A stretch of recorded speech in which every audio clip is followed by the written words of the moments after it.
it's breaking daylight. Been set up for a little bit now. It was a nightmare to get in this tree. I've already had the tree picked out, but the bark's slipping off of it real big. And everything I went to screw in or strap to it just slip and fall off. But we finally made it up here. I couldn't get my bow arm in the tree, so we had to settle for a little hook. So we're not in the ideal situation, but we're set up here. I've done had a doe behind me, walking and cruising down toward this creek bed, and I'm set up here on an intersection of 3 different roads that all connect kind of in this open flat here. And it's too early for acorns, but there's some oaks and stuff in this flat, so that's really the only place I could see without trimming a bunch that I could bow hunt. It's a really thick piece of land in here, so we're gonna see what happens. I can see a little bit.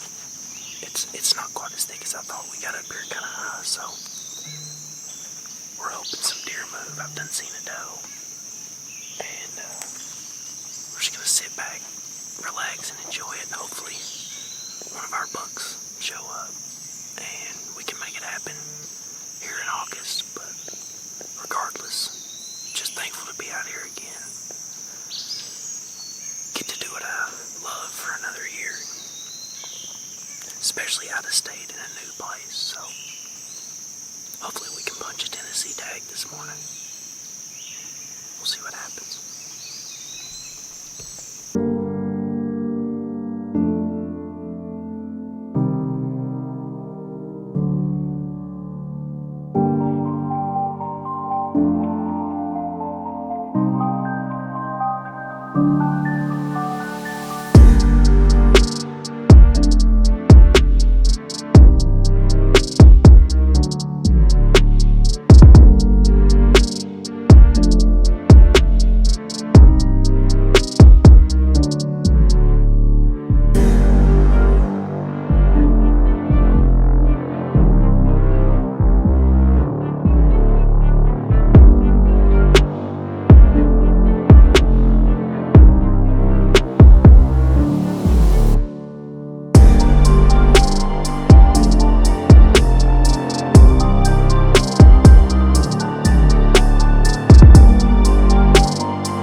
Set up for the afternoon sit. We're in here early. It's like 2:50, 3 o'clock. So we're gonna have a real long afternoon, but wanted to get in here before the deer start moving. I come in, which may not have been smart, but I went up to my camera and changed my lithium bag and put batteries in it because the bag was dead. I'm letting it charge on a portable charger while I hunt so I can put it back in there. But the deer are used to him being back here and walking and driving and stuff. They don't seem to pay much attention to it. So I'm hoping it didn't booger stuff too much. I don't really have high expectations for this afternoon, just solely because most of my pictures come from the morning. And I did see 8 or 9 deer this morning, so I don't know what's in store for this afternoon. They could move, they could not, but we got a pretty good long sit ahead of us, and I probably have the most uncomfortable saddle known to mankind, but we're going to try to tough it out. Hopefully we can kill one on day 1 of this 3-day velvet season, because that'd be awesome. Like I said before, I've never shot one in August, and this week is my birthday week, so it'd be a pretty cool gift to get one on the ground before we start back home in Kentucky. So hopefully we'll get some action tonight. We're gonna sit still, try to keep the bugs off of us, and stay cool.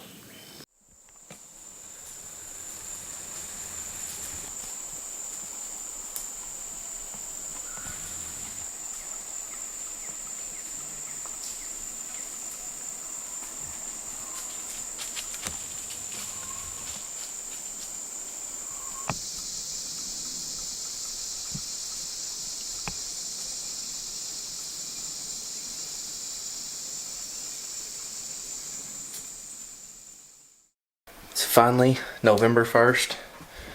I hunted with Brett this morning, and we didn't really have much luck. It was a slow morning. We didn't see anything. But it's November. Anything can happen. And we are fixing to go get breakfast, and then he's going to ride with me down to Tennessee. And we're going to go back to my Tennessee spot because the last 3 days, I have a camera on a scrape line on this old logging road. The last 3 days, this a deer I had in velvet, this big 8-pointer has been there the last 3 evenings before 6 o'clock. So honestly, I would be surprised if we don't see him, and I expect to kill him. I'm just hopeful, it may not happen, but it could also happen. So we'll see, but we're gonna go get a bite, go get set up early. We gotta hang a couple sets, and then we'll spend the evening in Tennessee. So we'll see y'all when we get there. So we're finally settled. We come back to Tennessee this afternoon. Hunted with Brett this morning. Now he's behind the camera with me. So we got high hopes. This is the first time I've been super anxious to be in the tree. The white 8-pointer that I had back in August, right in the velvet season, was MIA for a month. But just kind of sporadic through the night. The last 3 days, he's been in here in this spot hitting these scrapes at right before 6 o'clock the last 3 nights. So kind of hoping he does the same thing again tonight, and he's gonna be in trouble. The wind is doing something totally different than what it called for, so we're hoping we don't get screwed. But we smell like a walking bottle of dopey, so we're hoping. We're just gonna sit back, be quiet. If he doesn't make an appearance, then we're gonna make some noise and rattle and see what we can do. But cross our fingers and pray.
Alright, wanted to give you guys a little update as to what happened in that hunt, because I know there was no like dialogue to go with it. So basically it was last light, there was only a few minutes of shooting light left, and we grunted at the deer and he come running into like 11 yards, and what I thought was a clear shot, he stopped under a scrape there. So I draw back, I shoot, and what I didn't see was like a 2-inch diameter little tree right in front of like where, in line with his front leg. So long story short, the hit sounded good, but we couldn't tell. So we go down and I end up seeing where I hit this tree, and it went over the top of the deer's back and then glanced and shot like 90 or 100 yards past the deer. My arrow went flying, and I would have never found it had it not been for the light up knock. But it was a clean miss on the deer. We did look for blood to make sure arrow was clean, and you could see the spot in the tree where I hit. So deer ended up showing up like 2 or 3 days later and was totally fine.